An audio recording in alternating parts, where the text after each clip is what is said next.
कल इस्लामाबाद में होने वाली शांति वार्ता से पहले ईरान की तरफ से बड़ा बयान।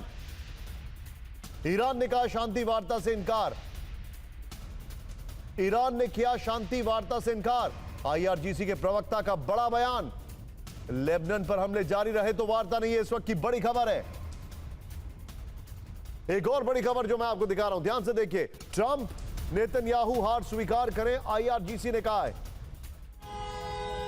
हर स्थिति के लिए तैयार है ईरान की सेना। यह इस वक्त का एक बहुत बड़ा डेवलपमेंट है। मैं चाहूंगा ये दोनों ब्रेकिंग राहुल एक बार एक साथ दिखाएं, दोनों ब्रेकिंग एक साथ दिखाएं। यानी ईरान ने दो बड़े बड़े स्टेटमेंट दे दिए ईरान की तरफ से। ये दोनों ब्रेकिंग जब आप देखेंगे तो आपको समझ में आएगा कि शांति वार्ता शुरू होने से पहले ही इस्लामाबाद अकॉर्ड रिकॉर्ड तोड़ बड़े डब्बे में जाने वाला है। आईआरजीसी के बड़े प्रवक्ता का बयान। एक तरफ लेबनान पर हमले जारी रही तो वार्ता नहीं होगी, ट्रंप नेतन्याहू हार स्वीकार करें। एक और बड़ी खबर, कल पाकिस्तान में होने वाली वार्ता पर सस्पेंस बढ़ चुका है। जेडी वेंस के पाकिस्तान रवाना होने के बाद संशय बढ़ा हुआ है। ईरान ने वार्ता पर फिर कड़ा रुख अपनाया है। बातचीत से पहले दो शर्तें पूरी करने की मांग है। बातचीत से पहले ईरानी स्पीकर कालीबाफ का बयान। बातचीत से पहले की दो शर्तें अभी पूरी नहीं हुई है, कालीबाफ ने कहा है। वार्ता से पहले ईरानी संसद के स्पीकर कालीबाफ का यह बयान है। बातचीत से पहले दोनों शर्तें पूरी की जाएं। लेबनान में अभी तक सीजफायर नहीं हुआ है। ईरान की फ्री संपत्ति बहाल नहीं की गई है। फिर एक और बड़ी खबर इस वक्त हमारे सामने आ रही है। ईरानी सेना मुख्यालय का बयान आया है, होर्मुज़ नहीं छोड़ेगा ईरान। जंग के लिए तैयार ईरानी सेना। राहुल फिर से जरा दोनों ब्रेकिंग दिखाइए एक बार, फिर से दोनों ब्रेकिंग। ये बड़ा इंटरेस्टिंग हो गया है मामला। एक तरफ उनके स्पीकर जो कि बातचीत में खुद शामिल होने वाले हैं, उनका स्टेटमेंट है और ईरान की सेना का स्टेटमेंट अलग है। लेबनान में जब तक हमले तब तक बात नहीं होगी। दो मेहमान इस वक्त हमारे साथ जुड़ चुके हैं, एम्बेसडर दीपक बोरा और ग्रुप कैप्टन विनोद अगस्तीन। दीपक सर, आप राहुल सबसे पहले इन्हीं दो ब्रेकिंग पर हम लोग डिस्कशन कर लेते हैं। सीधे चलिए दीपक सर, अभी जो आपके सामने सिग्नल्स आ रहे हैं, क्या लग रहा है, बातचीत होगी नहीं होगी? बहुत बहुत धन्यवाद sir, thank you very much. बड़ा अच्छा लग रहा है आपके साथ जब होता हूं। और मैं इस समय एक बहुत ही खूबसूरत शहर में हूं, उसे भोपाल कहते हैं। झील के किनारे हूं, अभी नहा के आया हूं वहां से। इतनी शांति है झील में, और जो वेस्ट एशिया में क्राइसिस चल रही है वहां तो आग ही आग लगी हुई है। अब मैं बता देता हूं सर कि चाणक्य ने एक चीज कही थी, अगर भरोसा ना हो कोई समझौता पॉसिबल नहीं है। ईरान पाकिस्तान जिहादिस्तान पे भरोसा नहीं करता, ना अमेरिका करता है, और इजराइल तो बिल्कुल भरोसा नहीं करता। तो आपने जो कल की बात की है क्या होने वाला है, मेरा मानना है ईरान नहीं आएगा।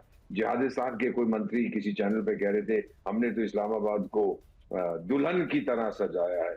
बड़ी अच्छी बात है, बारात तो आप लोग लेके आएंगे लेकिन दूल्हा मिसिंग है, दूल्हा इजराइल है। सर कुछ नहीं होने वाला, आप बात मान लीजिएगा, क्योंकि ईरान ये कह रहा है कि हिजबुल्लाह को ठोकना बंद करो।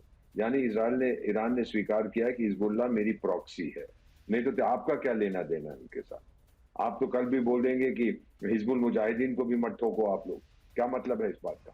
फिर के हमास को और हूती का भी अब शुरू कर देंगे। सो माई फीलिंग इज, इस समय ईरान, इसको कहते हैं सर इमोशनल हाई पे है। हमने अमेरिका को जवाब दिया है डट के, अब हम अपनी टर्म्स पर करना चाहते हैं। जंग चुना था डोनाल्ड ट्रंप ने हमला करना, और जो शांति है वो उसका, he did not choose it, he was forced to do it. तो ये बेसिकली इशू वहां पर इस मिनट डिस्कस हो रही है। Iran is on an emotional high. I am going to come back to you. यहां पर मेरे साथ सीधे मेरे खास मेहमान एक और हैं, ग्रुप कैप्टन विनोद अगस्तीन, बल्कि डॉक्टर विनोद अगस्तीन। सर, मेरा थॉट एकदम क्लियर है, ईरान के अंदर कंसेंसस नहीं है। ईरान में कमांडर्स तैयार नहीं है, आईआरजीसी तैयार नहीं है। मुश्तबा खमनेई का स्टेटस हमें नहीं पता, लेकिन उनका आज का स्टेटमेंट कहता है कि वो भी तैयार नहीं है। नया सुप्रीम लीडर तैयार नहीं, आईआरजीसी तैयार नहीं, सेना तैयार नहीं। कल ईरान में हमले हुए, हम सबने देखे, कोई नहीं बता रहा कहां कहां कैसे हुए, लेकिन खबरें आई। क्या आपको लगता है कि आज रात कयामत की रात होगी? कयामत की रात होगी कि स्लोली इसको रैंप अप किया जाएगा, ये समय बताएगा निशान जी। लेकिन दो चीजें स्पष्ट हैं। सबसे पहला जो है, ये जो शांति वार्ता या सो कॉल्ड शांति वार्ता, ये ना ईरान को भाएगा ना इजराइल को कोई काम आएगा, क्योंकि इजराइल के लिए it is not win win, it is lose lose situation. क्यों? क्योंकि जब तक हिजबुल्लाह पे अटैक नहीं हुआ तब तक हिजबुल्लाह रीग्रुप कर रहा था। आप देखिए जहां जहां अटैक हुआ है बहुत ही सर्जिकल तरीके से अटैक किया है लोगों ने, और इनके लिए एक करो या मरो वाली बात है। तो उसमें जो बीवी जो हैं, आप आज ट्रंप बीवी पे बहुत ही नाखुश हैं, इसमें कोई दो राय नहीं है। और ये एक चीज, ये ना बीवी ने ना ट्रंप ने एक चीज समझने में बड़ी गलती करी, और ऑफ कोर्स हम तीनों जो बैठे हैं यहाँ पे और राजदूत साहब तो इसका प्रतीक हैं, नेशन और नेशन स्टेट, इसमें फर्क दर्शकों को समझना होगा।